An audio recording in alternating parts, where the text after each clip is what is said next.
안녕하세요. 반갑습니다.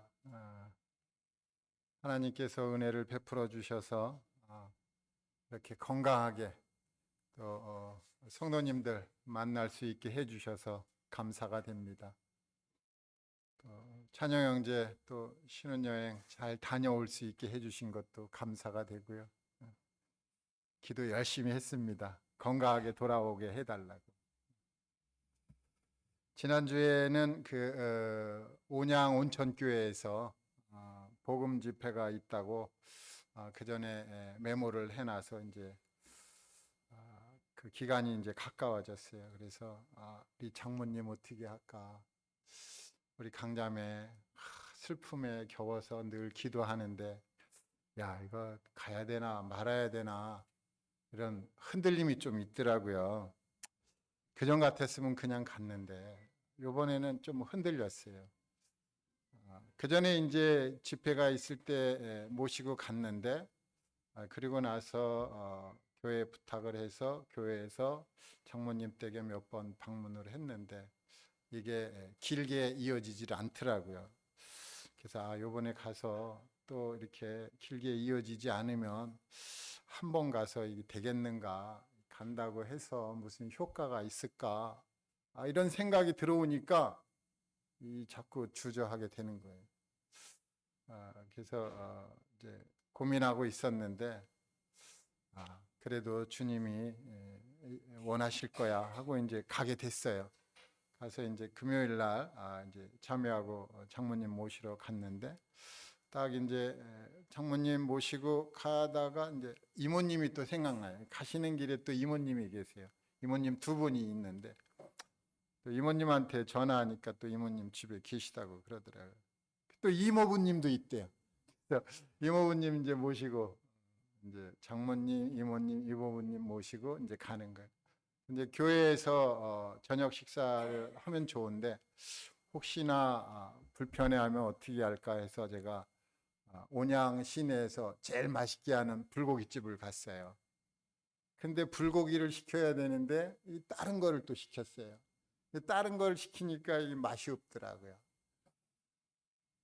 또 이모부님 또 한 잔 해야 되겠다 그래서 아예 안 됩니다. 오늘 교회 가야 됩니다. 그래서 한 잔 못하게 하니까 그때부터 이제 조금 냉랭해졌어요. 맛도 좀 떨어졌고 그래서 다 먹고 야, 다른 거를 시켜야 되겠다고 얼른 다른 거를 시켰는데 맛있는 거를 시켰는데 이제 이모님이 또 문제예요. 이모님이 센 거를 잘 못 드신대요.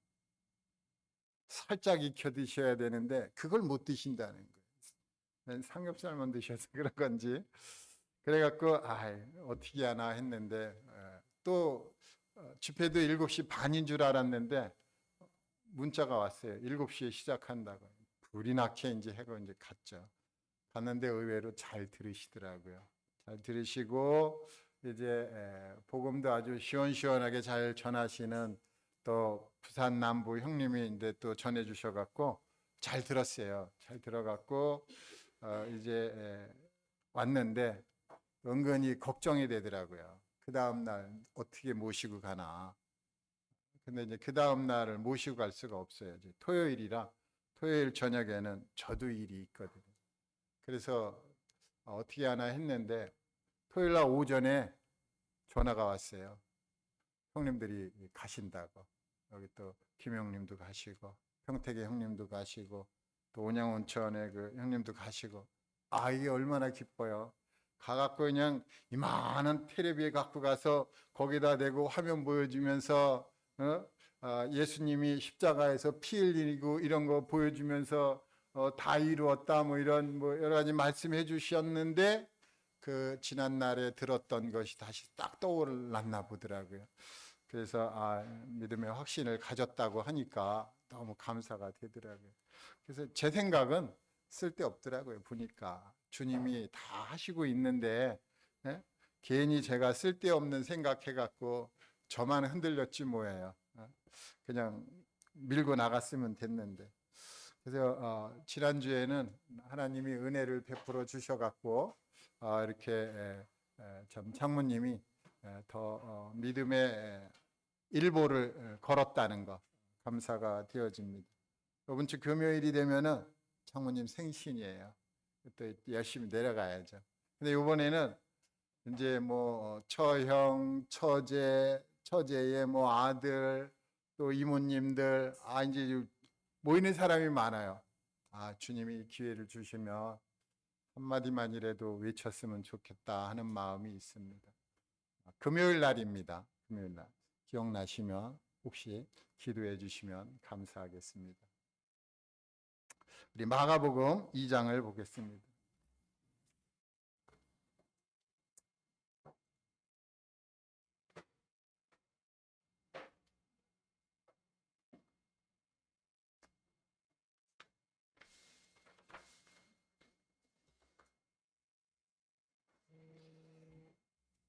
마가복음 2장 1절부터 12절까지 교독으로 읽었으면 좋겠습니다. 제가 1절 읽겠습니다. 수일 후에 예수께서 다시 가버나움에 들어가시니 집에 계시다는 소문이 들린지라.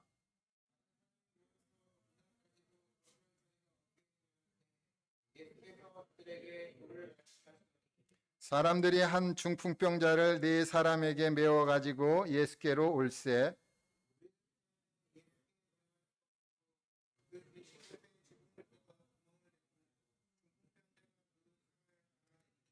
예수께서 그들의 믿음을 보시고 중풍병자에게 이르시되 작은 자야 내 죄 사함을 받았느니라 하시니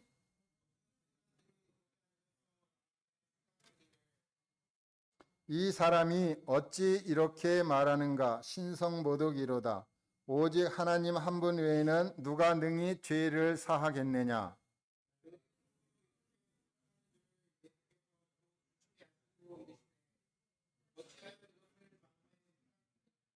중풍병자에게 내 죄사함을 받았느니라 하는 말과 일어나 내 상을 가지고 걸어가라 하는 말 중에서 어느 것이 쉽겠느냐.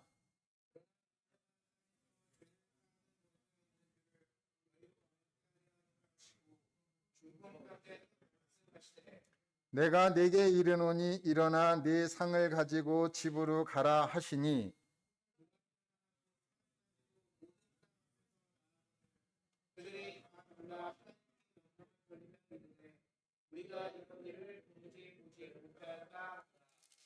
감사합니다. 중풍병자를 고치는 이러한 내용입니다. 중풍병자는 무기력하게 만드는 죄라고 보시면 됩니다. 사람을 무기력하게 만드는 죄에서 우리 주님이 어떻게 구출하시나 이제 그런 내용입니다.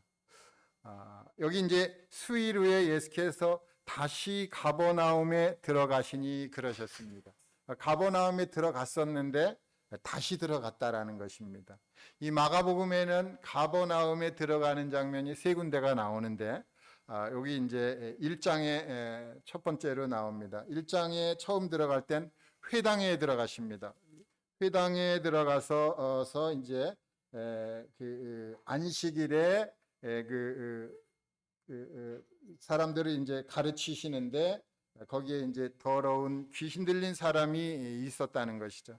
그래서 이제 그 사람을 이제 귀신을 내어 쫓아 주셨고 이제 해가 저물 때에는 모든 병자와 귀신 들린 자를 예수께로 돌아왔을 때에 사람들은 병자를 고쳐 주시고 이제 귀신도 내쫓아 주시고 또 이제 이제 다른 동네로 가면서 전도도 하시고 또 나병 환자, 문둥병자가 이제 예수님 앞에 이제 오게 되잖아요. 이 성경을 읽어보면은 예수님 앞에 나오는 사람이 구원받는 장면이 꽤 많습니다. 그럼 안 나오는 사람은 구원 못 받느냐? 안 나오는 분들한테는 예수님이 가시더라고요. 그래서 어쨌든 예수님을 만나는 게 중요하겠죠. 근데 나오는 사람들을 이제 더 많이 이제 말씀하시는 것 같아요. 그래서 여기 이제 중풍병자가 이제 오늘 나오는 장면이 있고 그 전에 이제 한 나병 환자가 예수님 앞에 나오는 장면이 나와요. 이 나병 환자, 문둥병자는 혐오스러운 죄로부터 구출되는데 어떻게 구출되는가를 보여주고 있어요. 아주 그리고 이제 오늘 중풍병자 이야기가 나옵니다. 이 중풍병자를 고치는데 예수님이 이제 한 집에 계셨다는 것입니다. 한 집에 계셨는데 많은 사람들이 예수님이 그 집에 계시다는 소문을 듣고 몰려왔어요. 몰려왔는데 구원받으려고 몰려왔을까요? 아니면은 또 어떤 이적을 보려고 몰려왔을까요? 제가 보기엔 이적을 보려고 몰려온 것 같아요. 이적이 그거잖아요. 기적, 이적 뭐 이런 게 있는데 기적은 이제 이제 불가사의한 일이 벌어진 거고 이적은 이제 상식적으로 이해가 안 되는 그러한 거겠죠. 그래서 예수님이 또 그런 나병 환자를 고친 것처럼 그러한 것을 이제 또 보겠구나 하고 이제 몰려들었나 봐요. 너무 많이 이제 몰려왔어요. 몰려왔는데 그런데 이제 네 사람이 한 사람을 메어 가지고 이제 예수님 앞에 나오는 장면을 이제 오늘 읽은 본문의 내용입니다. 그러면서 그 사람을 예수님이 이제 병을 고쳐주고 또 죄도 사해 주시고 하는데 또 속으로부터 마음속으로부터 이제 송사하려고 하는데 예수님이 딱 막죠. 마음속으로 송사가 일어나서 말을 딱 하면은 또 이 사람 흔들 수 있으니까 주님이 딱 막아버립니다. 막고 그렇게 하지 못하게 하고 이제 그러면서 인자가 땅에서 죄를 사하는 권세가 있는 줄을 너희로 알게 하려 한다 하면서 말씀을 해주시는 그러한 요 아름다운 장면입니다. 이렇게 해서 딱 하면은 요 내용이 끝이에요. 뭐 교훈도 없고 그냥 다 아는 내용이잖아요. 그죠?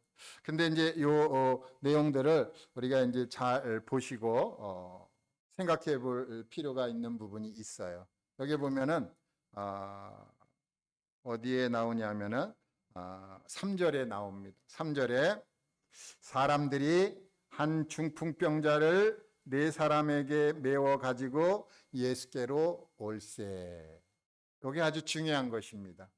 네 사람이 한 중풍병자를 침상채 메고 예수님 앞에 왔다는 것입니다. 제가 문제 하나 낼게요.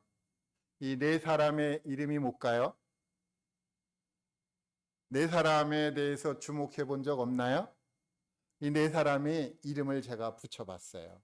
그래서 오늘 이 네 사람에 대해서 간략하게 교제를 하고 우리가 교훈을 받도록 해보겠습니다. 네 사람의 이름의 첫 번째 이름이 긍휼이라는 분입니다. 긍휼이에요. 긍휼. 다 많이 들어보셨죠? 우리 하나님은 긍휼이 풍성하신 분이라고 에베소서에 말씀하고 있습니다. 그럼 이 긍휼이라는 것은 어떠한 것일까? 성경에 우리 구약 성경 열왕기상 3장을 한번 보도록 하겠습니다.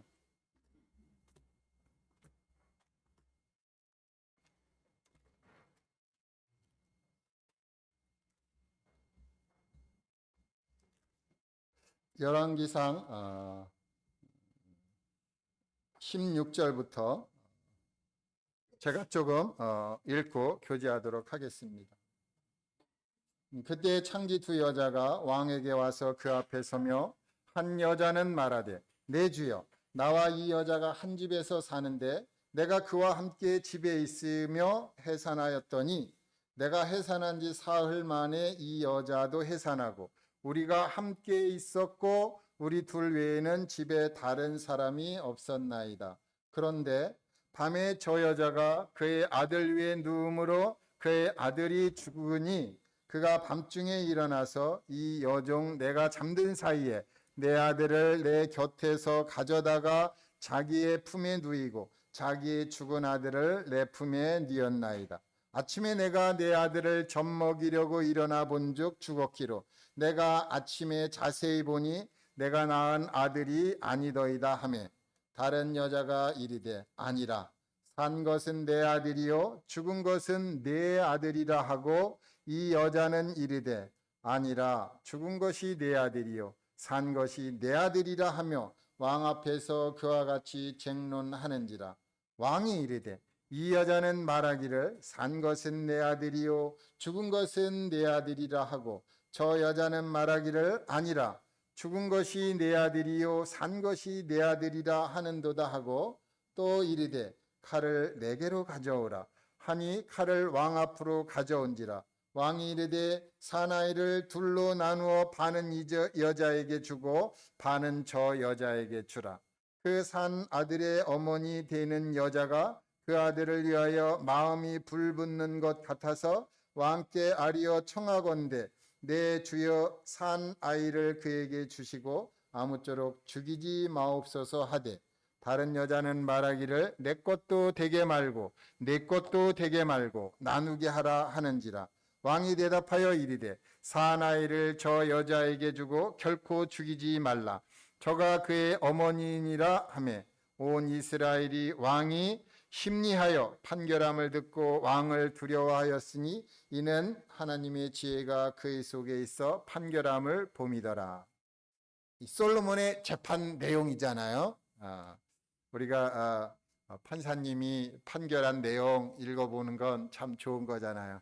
우리 솔로몬 판사님이 이렇게 좋은 판결을 해주셨어요. 아주 지혜로운 판결이잖아요.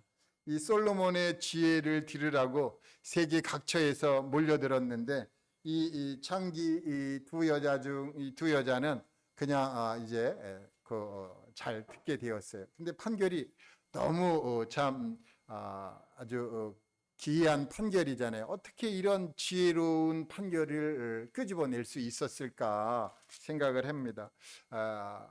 솔로몬이 지혜를 하나님께 구했잖아요. 일천번제를 드리고 이제 꿈에 하나님 나타나서 내가 내게 무엇을 줄까? 저희 이 대목은 우리 성도님들도 많이 생각해 보셨으리라 좀 생각해 봅니다. 좋은 일 많이 하시고 주님이 혹시 오늘 밤에 나타나면 내가 무슨 소원을 올릴까? 한 첫 번째, 두 번째, 세 번째 안 해보셨습니까? 저는 좀 종종 해봤는데 주님이 꿈에 나타나면은 제가 뭘 원할까? 제가 기억나는 건 전도하게 해달라고 했던 것 같아요. 그래서 전도하고 있는지는 모르겠지만 여하튼 이 솔로몬이 일천번제를 드리고 이렇게 참 하나님께 지혜를 구했는데 하나님이 지혜 플러스 이제 부와 명예 이런 걸 많이 주셨잖아요. 그런데 이제 그 지혜가 얼마나 출중했는지 재판 과정 중에 그것이 이제 드러났습니다. 그런데 솔로몬이 이 지혜가 있다는 것을 이 여자들이 알았을까요? 난 몰랐다고 생각합니다. 이 여자들은 창기고 솔로몬에 대해서 관심도 없었던 여자들이죠.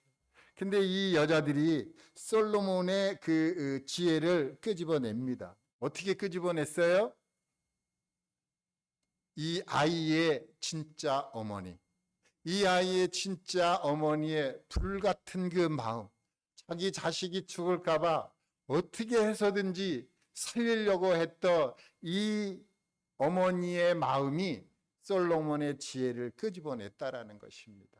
그런데 이 어머니의 마음이 긍휼이라는 것입니다. 우리 마음 가운데 이런 마음이 있어야 되지 않나? 물론 다 계시겠죠. 자식들을 향하여서는 이 어머니처럼 불붙는 마음이 있어갖고 어떻게 해서든지 다치지 아니하고 어떻게 해서든지 구원받아야 되고 어떻게 해서든지 잘 되기를 바라는 마음이 우리 이 성도님들에게 있으리라 믿습니다. 그런데 죽어가는 영혼을 향해서는 과연 이 어머니의 마음과 같은 마음을 죽어가는 영혼들에게도 가지고 있느냐, 이런 것들을 우리가 한번 살펴볼 필요가 있다라는 것입니다. 오늘 마가복음에서 읽었던 이 네 사람 중에 첫 번째 사람의 이름은 바로 긍휼이라는 분의 이름입니다. 이분의 마음은 그 죽어가는 그 영혼, 무기력해진 그 사람을 향해서도 불붙는 마음이 붙었어요. 어떻게 하면 저 사람을 이끌고 참 내가 예수님 앞에 갈 수 있을까? 어떻게 하면 저 사람 예수님 만나게 해줄 수 있을까? 얼마나 기도를 많이 했겠어요. 이 사람이 부모인지 아니면은 형제인지 저는 모릅니다.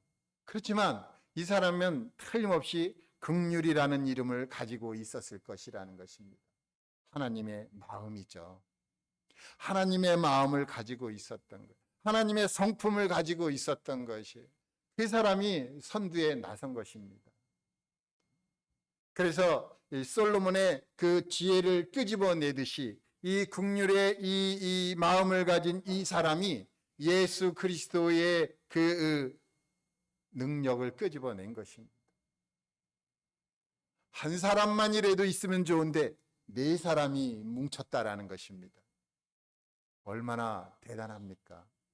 우리 성도님들 네 사람 모여갖고 마음이 하나 되기가 쉽다고 생각합니까? 우리 모여도 잘 마음이 화합이 안 되는데 넷이 모여서 이렇게 화합이 됐어요. 정말 놀라운 장면입니다. 이 마가복음 2장의 이 말씀은 네 사람이 마음을 맞췄다는 게. 그 첫 번째 마음이 어머니의 마음을 가졌다는 것이죠. 그게 사랑이잖아요.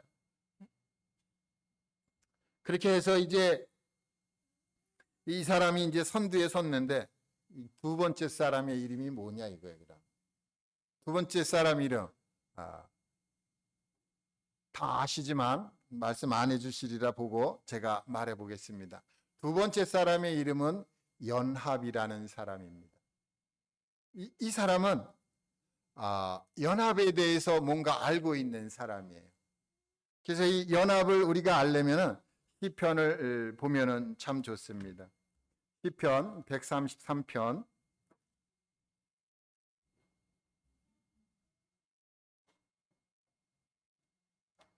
제가 읽겠습니다. 보라, 형제가 연합하여 동거함이 어찌 그리 선하고 아름다운고, 머리에 있는 보배로운 기름이 수염 곧 아론의 수염에 흘러서 그의 옷깃까지 내린 같고, 헐몬의 이슬이 시온의 산들에 내린 같도다. 거기서 여호와께서 복을 명령하셨나니 곧 영생이로다.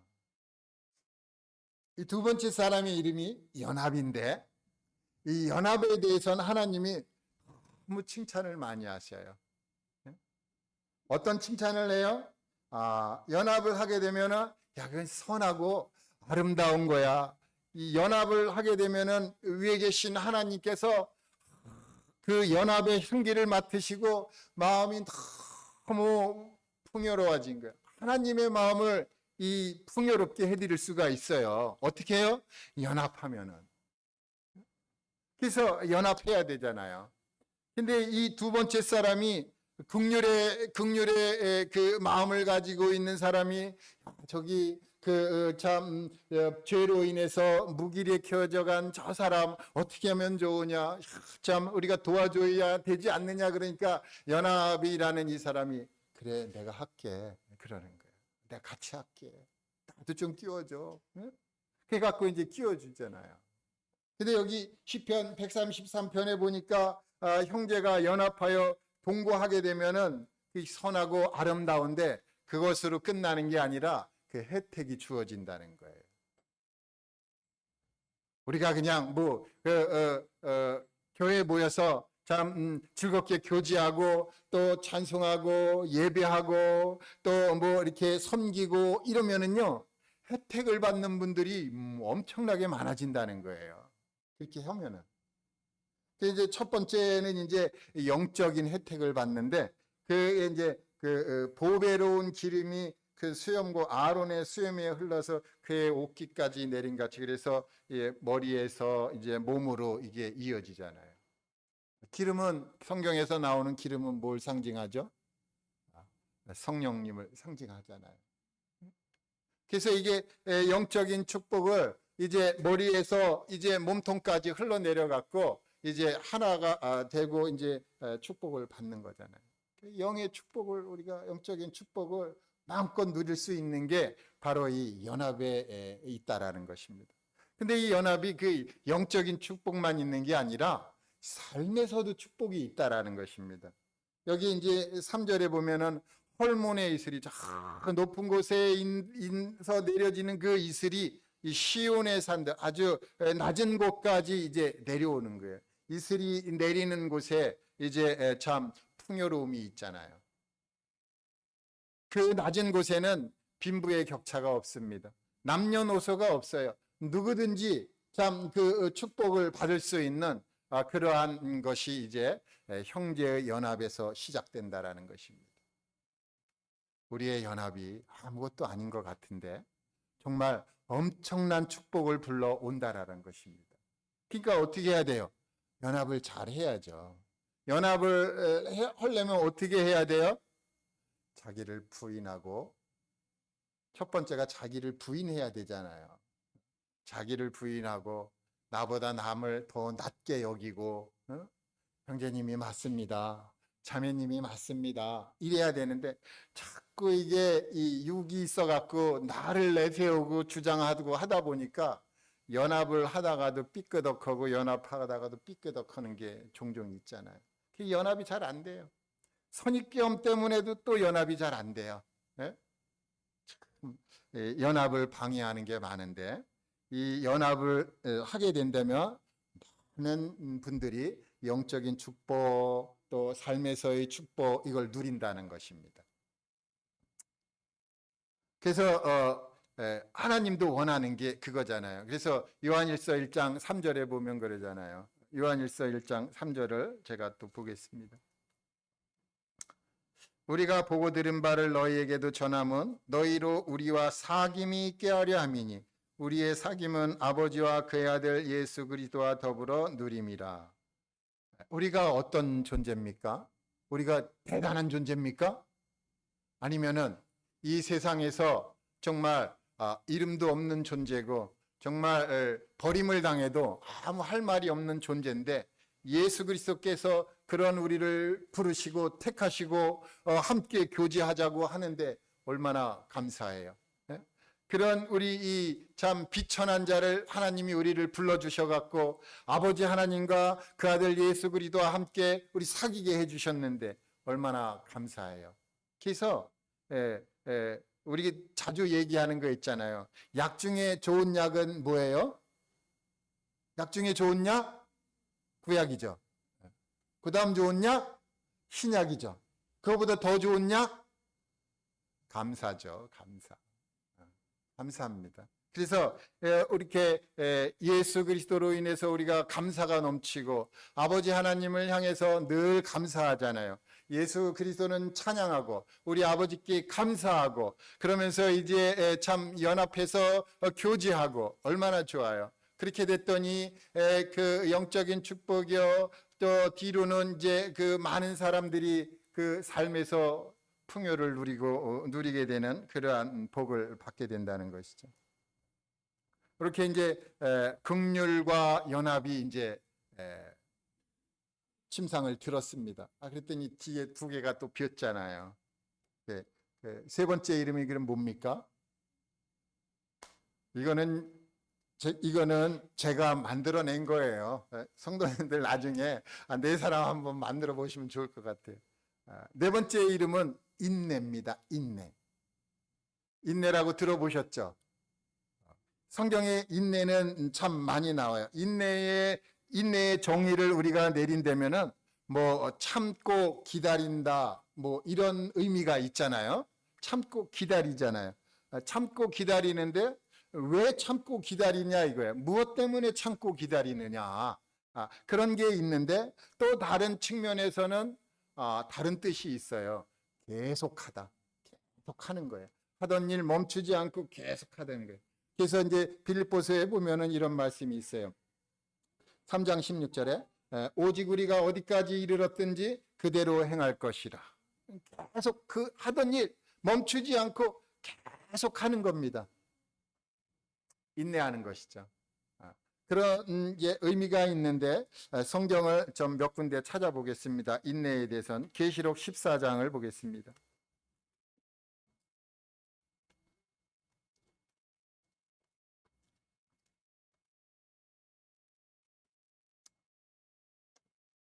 계시록 14장 12절입니다. 다 함께 읽으면 좋겠습니다. 시작.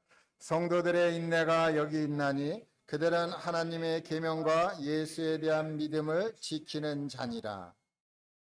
이제 7년 대환란에 이제 참 후반부로 이제 넘어가는 그런 시기잖아요. 근데 그때에 이제 엄청난 참 고난이 뒤따르게 되는데, 그런데 그때에 이제 많은 사람들이 그 우상에게 경배하고 그 이름의 표를 받고, 그래서 이제 고통을 자초하게 되고, 이제 보이는 곳곳마다 참 많은 사람들이 고난받고 있는데, 그때에 이제 하나님의 말씀과 또 예수에 대한 믿음을 지키는 자들이 있다라는 것입니다. 끝까지 지키는 것이죠. 끝까지 하나님의 말씀을 마음에 간직하는 것입니다. 마음에 간직하고 믿음을 잃지 않고 있는 것이죠. 그 인내가 이제 이런 인내가 있는데, 또 다른 곳에 보면은 이제 인내에 대해서 아주 또 잘 말씀해 주는 부분이 있습니다. 누가복음 8장을 보겠습니다.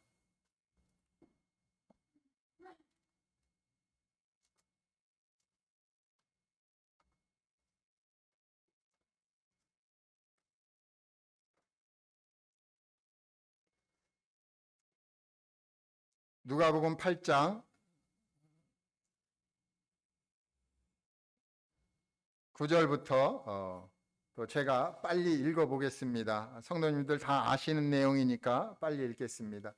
제자들이 이 비유의 뜻을 물으니 이르시되, 하나님의 나라의 비밀을 아는 것이 너희에게는 허락되었으나 다른 사람에게는 비유로 하나니 이는 그들로 보아도 보지 못하고 들어도 깨닫지 못하게 하려 함이라. 이 비유는 이러하니라. 씨는 하나님의 말씀이요 길가에 있다는 것은 말씀을 들은 자니 이에 마귀가 와서 그들의 믿어 구원을 얻지 못하게 하려고 말씀을 그 마음에서 빼앗는 것이요 바위 위에 있다는 것은 말씀을 들을 때에 기쁨으로 받으나 뿌리가 없어 잠깐 믿다가 시련을 당할 때 배반하는 자요 가시떨기에 떨어졌다는 것은 말씀을 들은 자이나 지내는 중 이생의 염려와 재물과 향락의 기운이 막혀 온전히 결실하지 못하는 자요 좋은 땅에 있다는 것은 착하고 좋은 마음으로 말씀을 듣고 지켜 인내로 결실하는 자니라. 여기에 인내가 나옵니다. 인내가 왜 필요하죠? 결실하려면 필요하죠. 저 죽어가는 영혼, 무기력해진 영혼, 자기 힘으로는 아무것도 할 수 없어요. 누군가가 도와줘야만 되는 거예요. 도움이 필요한데도 그냥 있는 거예요. 그런 영혼을 구원하기 위해서는 뭐가 필요하다고요? 인내가 필요하다는 것입니다. 그냥 막 속에서 불이 나잖아요. 그죠? 요렇게만 하면 될 것 같은데 요걸 안 한단 말이에요. 말씀을 한 번만 듣기만 하면 될 것 같은데 그걸 안 들어요. 그런데 우리가 좀 이제 넓게 생각할 필요 있어요. 여기 이제 사도행전 3장으로 넘어가면은 성전 미문에 앉아 이제 태어나면서부터 이제 참 걷지도 못하고 한 뭐 그런 분 있잖아요. 이제 구걸하는 분, 그런 부분이 나오잖아요. 근데 그분의 나이가 40세 정도 됐다고 그럽니다. 40세 정도 됐으면은 예수님이 성전 출입했을 때도 이 사람 봤다는 거예요. 근데 왜 이 사람 치료를 안 했을까요? 사도행전 3장에 있습니다. 나중에 한번 보세요. 그 예수님이 성전 출입했을 때도 이 사람이 성전 미문에 틀림없이 앉아 있을 텐데 예수님이 이 사람을 구원하지 않았어요. 그런데 예수님이 이제 부활 승천하시니까 베드로와 요한이 이제 성전 이제 가다가 이제 들어가다가 이 사람을 본 거죠. 이 사람을 봤는데 이 사람에게 은과금은 내게 없으나 나사렛 예수 그리스도 이름으로 걸어라 그러잖아요. 그러니까 걷게 되잖아요. 걷게 돼서 이제 성전에 들어가잖아요. 성전에 들어갔더니 베드로 이제 이 사람 때문에 사람들이 와 놀래잖아요. 놀래니까 이제 때를 맞춰서 베드로가 복음을 전합니다. 복음을 전할 때 이 사람이 복음을 들어요. 그래서 예수님이 이 성전 문에 남아 있던 이 사람에게 복음을 전할 기회를 준 거죠. 사도들을 통해서 복음을 들을 기회를 준 겁니다. 그래서 복음을 듣고 이제 구원을 받게 되는 것입니다. 초기 예수님이 성전 갈 때 이 사람을 왜 구원하지 않았을까? 이런 의문이 들잖아요. 우리 자녀들이 있어요. 자녀들이 너무 조급해하면 안 된다는 것입니다. 인내해야죠. 왜요? 결실해야 되니까. 자녀들이 잘못되면은요 멀리 도망갑니다. 멀리 가요. 그래서 멀리 가면은 부모님 마음이 타잖아요. 주님께 기도하고 때를 기다려야 되겠어요. 먼저 받는 사람도 있고 나중 받는 사람도 있고, 주님은 우리를 다 아시기 때문에 때에 맞춰서 구원하실 거라는 것입니다. 여기 이제 인내라는 분이 긍휼과 연합과 인내가 합쳐졌어요. 그래서 이제 이 세 사람만 있어도 안 돼요. 참 무기력해진 이 사람을 구원하는 데 있어서는 긍휼, 연합, 인내, 이 사람만 있어도 안 되는 거예요. 왜요? 이 사람만, 만약에 이 세 사람이 이제 그 사람을, 그 무기력한 사람을 들고 갔는데 보니까 그 집에 도착했는데 어떻게 됐어요? 집에 수많은 사람들이, 장애물이 딱 쳐져 있잖아요. 그걸 뚫고 갈 수가 없는 거예요. 그러니까 이 세 사람은, 긍휼은 그냥 마음이 불타고, 연합은 그냥 연합을 하고 있고, 인내는 기다려보자 하는데 이게 길이 안 나는 거예요. 누가 필요해요?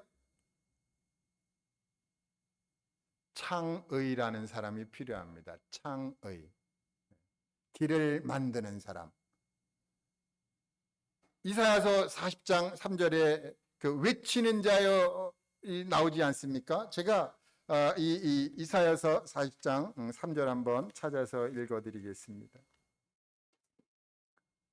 외치는 자의 소리여 이르되 너희는 광야에서 여호와의 길을 예비하라. 사막에서 우리 하나님의 대로를 평탄케 하라. 골짜기마다 도두어지며 산마다 언덕마다 낮아지며 고르지 아니한 곳이 평탄하게 되며 험한 곳이 평지가 될 것이요. 그러면서 이 창의가 이제 이 새로운 의견을 생각해내는 이 사람이 창의잖아요. 창의가 딱 보니까 장애물이 있나? 다른 세 분들은 어머니의 마음을 가지고 있고 연합하고 인내하면서 좀 기다려봐 이 사람들이 이제 좀 비켜줄 거야, 좀 흐트러지고 좀 자리가 좀 나겠지. 만약에 그러고 있었으면 이 사람은 예수님 못 만날 수도 있었을 거예요. 근데 그 창이라는 사람이 딱 있는 거예요. 창이라는 사람이 딱 있어서 딱 훑어보니까 장애물이 있는 거야. 야, 지붕 뜯어. 지붕 뜯자. 올라가서 지붕 뜯자. 그러니까 여기 연합이 그거 좋은 생각이다. 그러니까 이 두 사람이 이제 연합했잖아요. 그러니까 이제 나머지 분들 따라가야죠. 그래갖고 이제 올라가고 지붕에 올라가갖고 지붕 뜯은 거예요. 길을 만드는 사람이 같이 갔거든요. 창의적인 사람이 있어야 되는 거예요. 그래서 우리가 이렇게 연합하고 할 때 창의적인 사람이 있으면 별로 쓸데없는 것 같은데, 하여튼 의견 내는 거 보면은 기가 막힌 의견을 내거든요. 얼마나 좋아요. 그런 분들이 이제 참 함께 있으면 좋은 거죠. 그래서 그 창의적인 사람의 그 의견을 내갖고 지붕을 뜯어서 그 사람을 이제 내려보내니까 예수님이 그 사람 보고 치료해 줍니까? 이 네 사람 보고 치료해 줍니까? 네 사람 보고 치료해 주거든요. 그들의 믿음을 봤다라는 것입니다. 이 긍휼과 연합과 인내와 창의가 믿음이 있었어요. 예수님을 만나면 반드시 이 사람 구원받을 수 있어. 그래서 이 네 사람이 믿음을 가지고 예수님 앞에 갔다는 거 아니에요. 예수님 앞에 뚝 내리니까 예수님이 벌써 다 상황 파악 다 됐잖아요. 알고 있잖아요. 그러니까 대뜸 뭐라고 말씀하십니까? 여기 이제 마가복음에 보면은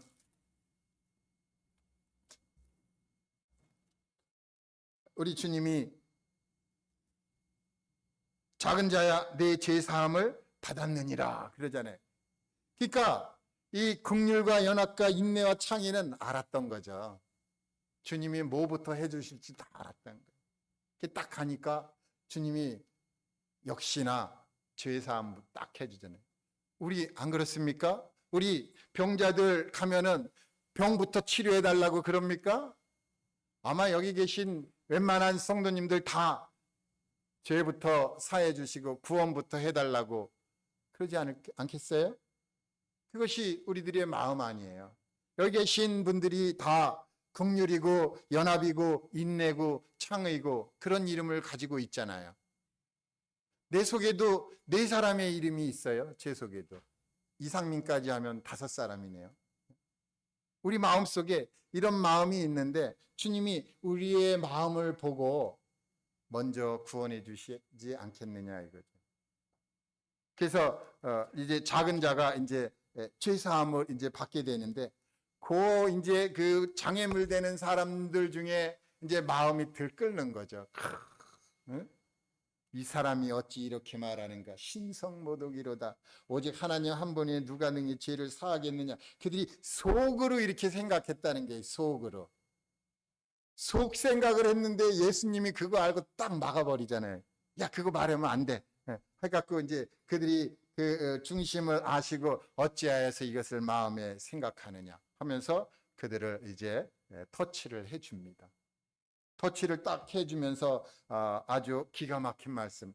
인자가 땅에서 죄를 사하는 권세가 있는 줄 너희를 알게 하려 하노라. 예수님은 이 땅에서 죄를 사합니다. 이게 무슨 뜻이에요? 예수님은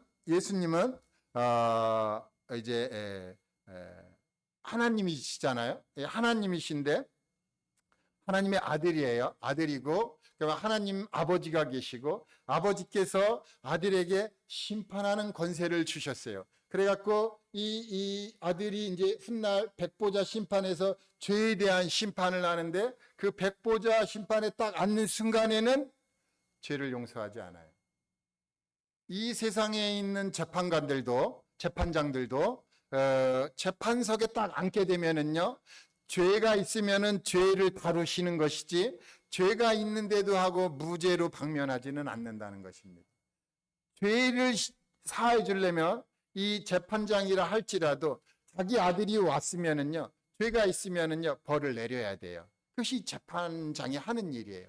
만약에 그 아들이 그 죄에 대해서 참 무죄로 방면되고 그 자리에 오지 않게 하려면 재판석에 앉기 전에 가서 미리 그 상대방하고 화해하고 배상하고 해서 그 무마를 시켜줘야 된다는 것입니다. 예수님이 이 세상에 오신 것은 우리의 죄를 무마시켜 주려고, 죄값을 지불해 주려고 오신 것이라는 것입니다. 그래서 예수님은 이 땅에서 죄를 사하는 권세가 있는 것이지 그 백보자 심판에 앉아서는 죄를 사하는 권세는 아닙니다. 거기서는요, 죄에 대해서는 형벌을 내려야 되는 것입니다. 그래서 그 재판 자리에 앉기 전에 이 땅에 오셨어요. 그런데 그 속으로 생각하는 이 사람들은 관심이 없어요. 그런데 관심이 없고 오직 이제 그 마음이 완악해져 갖고 예수님을 비방하고 어떻게 하면은 참 올무에 엮여 갖고 이제 참 죽이게 할까 하는 쪽으로 이제 이끌고 가는 것이죠. 그래서 이제 예수님이 이제 인자가 땅에서 죄를 사하는 권세가 있는 줄 이제 알려주셨어요. 그런데도 불구하고 거기 있는 수많은 사람들이 예수님께 나는 죄인입니다. 내 죄도 용서해 주세요 하는 분이 없다는 것이에요. 너무 안타깝죠. 그 많은 사람들, 그냥 집에 들어갈 수 없을 정도로 많이 몰려있는 그 사람들, 그 누구도 구원받지 못하는 거예요. 얼마나 안타까운 일이 벌어졌습니까?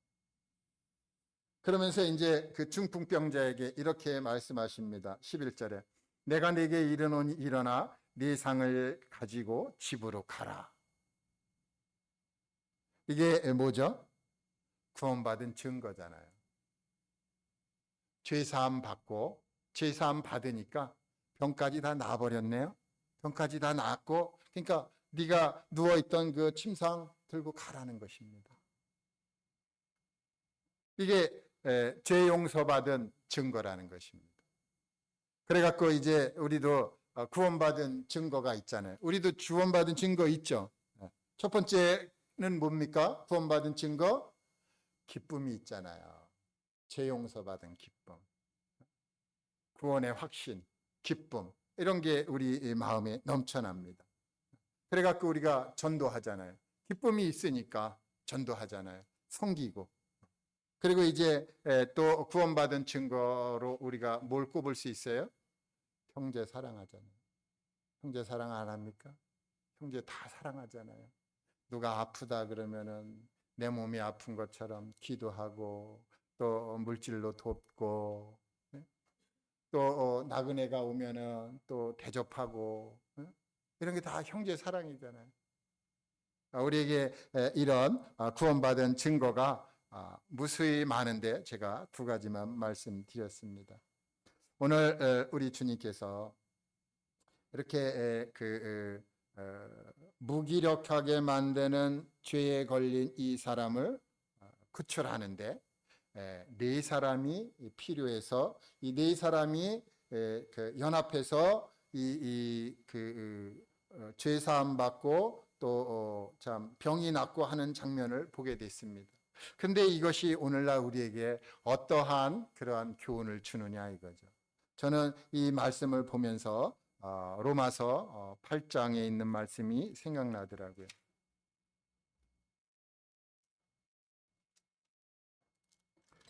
로마서 8장 28절을 다 함께 읽어줬으면 좋겠습니다. 로마서 8장 28절 시작.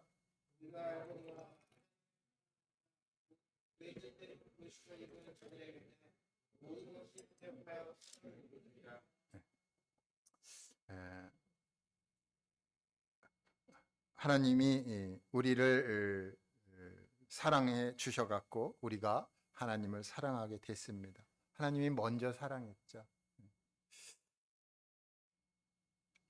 큰 자가 어린 자를 섬긴다고 그랬는데 하나님 역시 크시잖아요.